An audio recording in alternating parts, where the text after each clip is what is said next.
The Englund Gambit. Okay, let's accept the Gambit.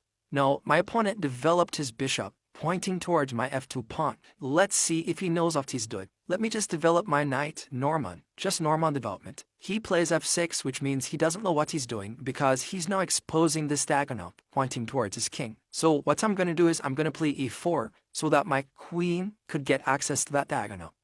He took. Now look what happens when I take back the pawn. I take the pawn. Now my queen gets access. He plays queen f6. It means my knight is under attack and he's threatening a checkmate. Because offense is the best defense, I'm going to put my knight to d3, which prevents the mate and attack his bishop. He now pulls back his bishop because he took his queen out this early. I'm going to play e5, which forces him to move the queen again. He moves the queen out the way. I still don't have access to this diagonal, but let's just develop normally. We need more pieces in the game.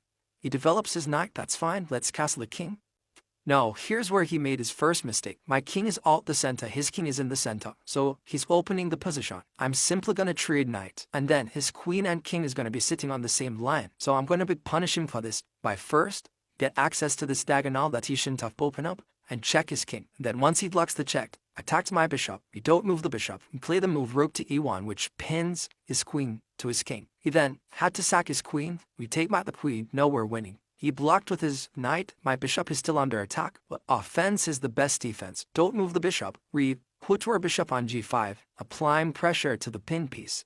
He puts his bishop here, guarding his knight. However, his bishop became an unprotected piece, and because his bishop and his rook is both unprotected, I'm going to actually move my queen to e5, which attacks both of them, which means it's just a fork. He decided to castle his king. Now, let's just take the bishop and we're winning.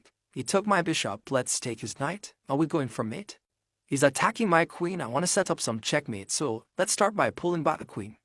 That's an unnecessary pawn move. I'm going to put my bishop on h6 because I want to check on the background, but his king would escape. But know that his king is no longer able to escape. I'm going to simply give a check here. The king is not able to move, so the rook has to block. Then that's going to be a checkmate. He blocks, and that's a checkmate.